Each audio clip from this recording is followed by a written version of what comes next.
Merci. Madame Mazet.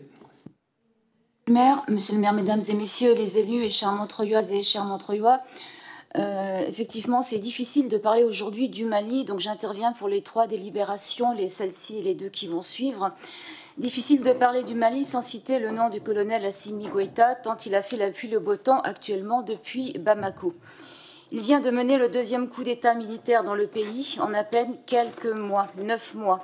Un putsch dans le putsch et une énième crise politique qui inquiète aujourd'hui l'Union africaine, l'Union européenne et naturellement la France.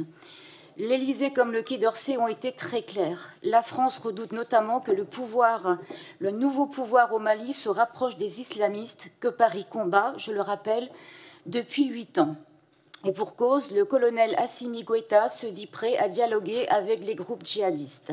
Un point de non-retour pour la France qui brandit la menace de retirer ses troupes du Sahel.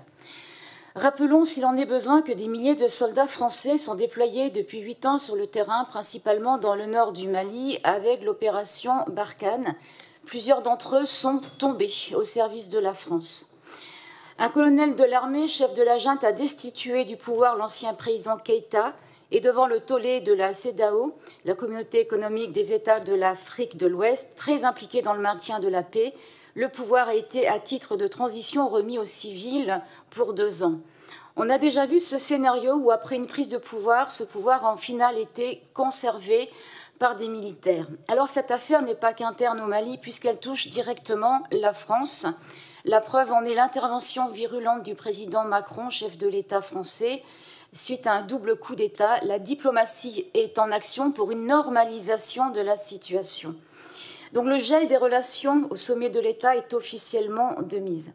Ces relations tendues entre Bamako et Paris, associées au fait que le pouvoir est actuellement entre les mains de militaires, qui ne sont pas par définition des politiques, ne doit pas nous faire oublier les 25 000 soldats français, filles et fils de France, qui risquent chaque jour leur vie pour la sécurité au Sahel et notre sécurité, et qui sont en attente de cette normalisation. Beaucoup ont perdu la vie, tout le monde attend, y compris le ministère des Armées. Donc l'État français a donné une directive, c'est un fait régalien, et du fait de cette situation, une municipalité ne peut décemment pas apporter sa contribution à un État en délicatesse avec la France. Comment pensez-vous que ce court-circuitage des décisions prises au plus haut sommet de l'État puisse être perçu ? Je comprends qu'au niveau politique, vous opposer aux partis politiques au pouvoir n'est pas problématique pour vous, mais pensez aux militaires sur le terrain.